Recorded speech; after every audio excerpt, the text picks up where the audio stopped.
Welcome along everyone. Beautiful Thursday afternoon. There's the Shard. Tallest building in the UK and I think in Europe actually. It's a big one. London Bridge area. So I just finished work for the day. Nice ride home. So I thought I'd give you a little catch up on how I'm doing with the Aprilia Tuono 660 factory. Done quite a few miles on it now, with it being my commuting bike. So I think I've done 1,300 miles on it now. And yeah, since I've had the 600 mile service, I've been obviously pushing the bike a little bit more, seeing how it behaves. So yeah, I think it's a really good machine. Obviously a lot of my commuting is in London, so it's a lot of stop start kind of stuff, but the bike really seems to handle it well.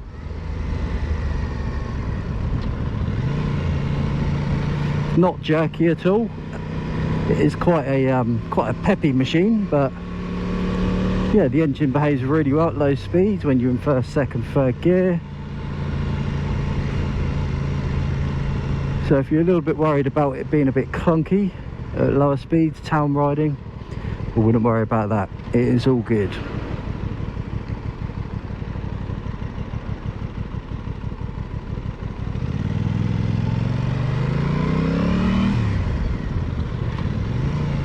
And I've also had the chance to take it out into the countryside again a couple of times, have some fun with it, and yeah, it's, as you would imagine, it is super cool, really fun to ride.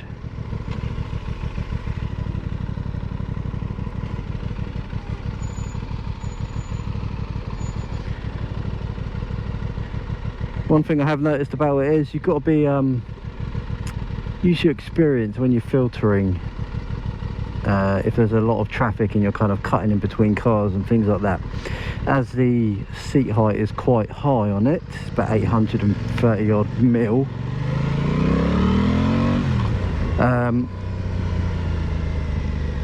It's obviously got a higher centre of gravity than other bikes, so you have to kind of know what you're doing when you're manoeuvring it round, using counterbalancing and your body weight and everything.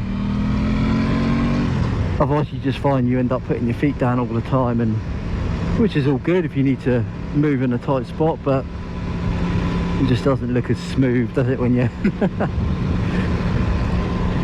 when you're around other motorcyclists and you want to hone in your skills to be as good at riding a bike as possible.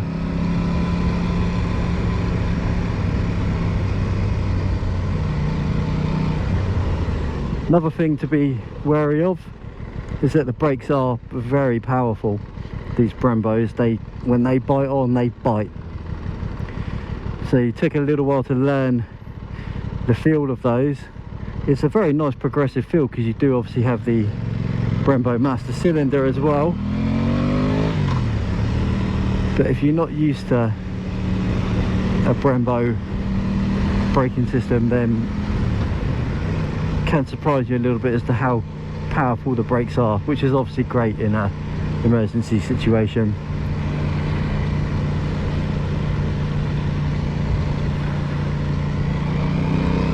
Fuel economy is pretty good. I get about 160, 170 miles out of a full tank.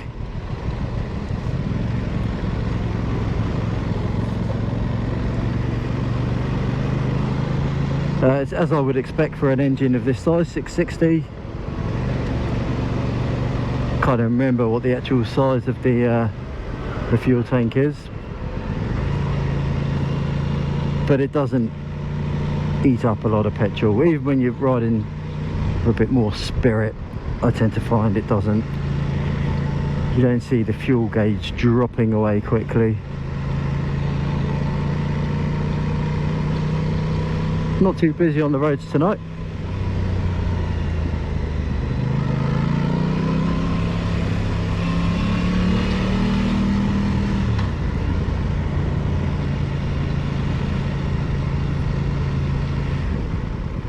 So I'm looking forward to seeing what this bike can do through the winter. I've been assured that the tyres, the Diablo Rosso 4s, will withhold colder conditions.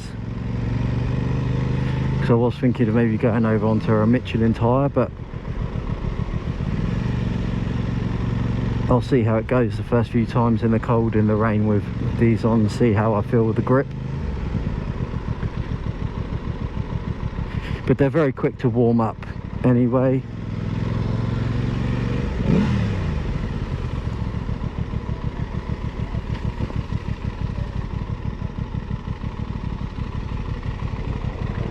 There's a little bit of that tight manoeuvring here. Yeah, no feet down there.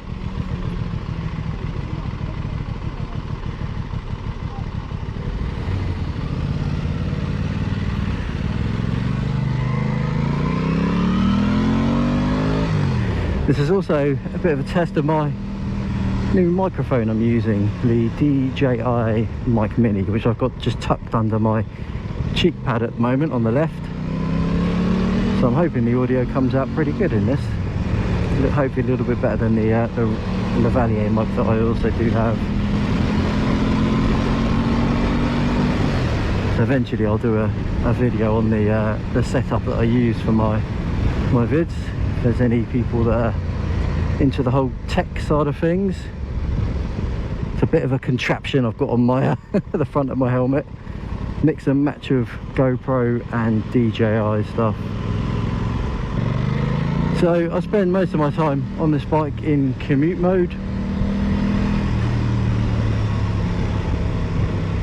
It's obviously got a dynamic and an individual sport mode that I've dialed in the parameters I like with the bike, but for commuting I like having full protection on with the traction control, wheelie control, and the ABS I always have on, but it's at full strength, so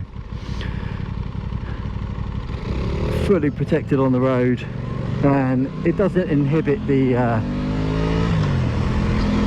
enjoyment of the ride at all, having all those modes on.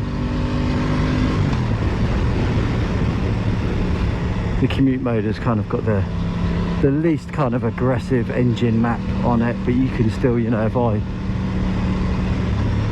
open the bike up like that, it still absolutely flies.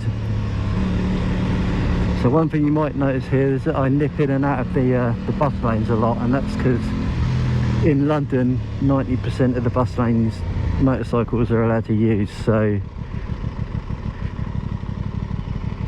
it's very good because it just gives you a nice bit of open road, because as you can see, the whole time in London with cars, it's just ridiculously busy. There's absolutely no point driving a car in London unless you're doing it for business.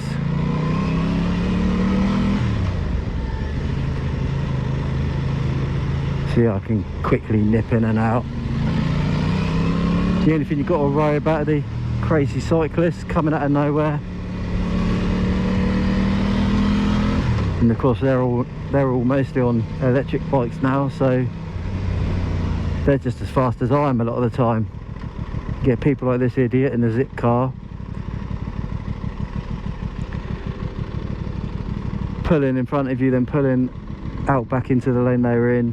Just got to keep an eye out.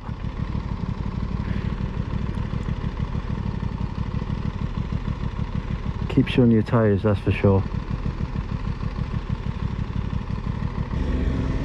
And the buses have priority here as well, so if they indicate in front of you that they're pulling out, you're meant to give way to them, but half the time they pull out without indicating. Other times they sit there with the indicator on and don't do anything. So you've got to be kind of half psychic as to what the actual bus drivers are actually going to do.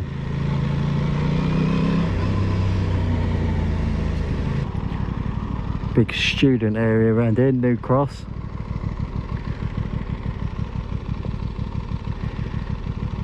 Never been out drinking around here, I don't think.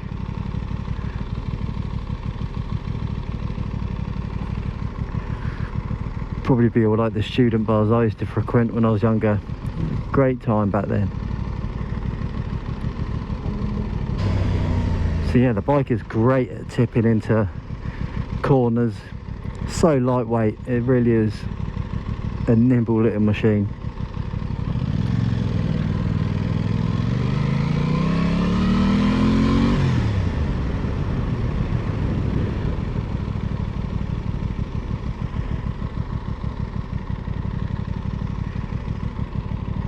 See some awfully dark clouds behind me gathering.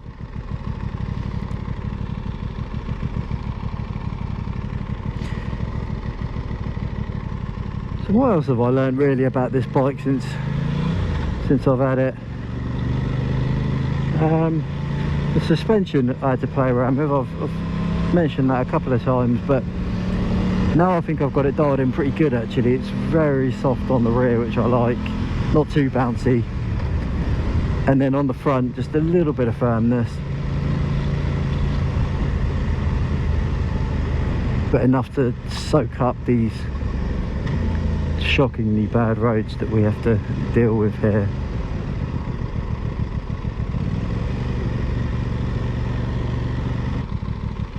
So no issues really with the bike at all at the moment. Very happy to report. It's been an absolute joy owning one so far. There's a toss up between this and the Triumph Street Triple 765 RS, and yeah, I just went for this in the end. I'm sure one day I'll own a Triumph, but this was just so much fun when I demoed it. I couldn't not get one of these, and I think it looks amazing. I think it looks better than the Triumph from the front. And actually, one thing I've really been surprised about is how comfy the seat is on this. It really is comfortable. You can ride it for hours and not have any aches and pains whatsoever. Easily the most comfortable seat I've ever had on a motorcycle. And that's the stock one as well. You don't need to buy a comfort seat or anything like that. What it comes with is perfect. So yeah, I think I'm going to wrap this video up now. Do like and subscribe if you want to see more content. I will be hopefully demoing some other bikes at some point in the near future. I've got my Ducati going in for a service on Saturday, so I'm hoping to get out on something then. I haven't chased them up on that, but I was hoping to maybe jump on a KTM. So yeah, thanks again for watching, and I do hope I'll see you again soon. All the best, take care.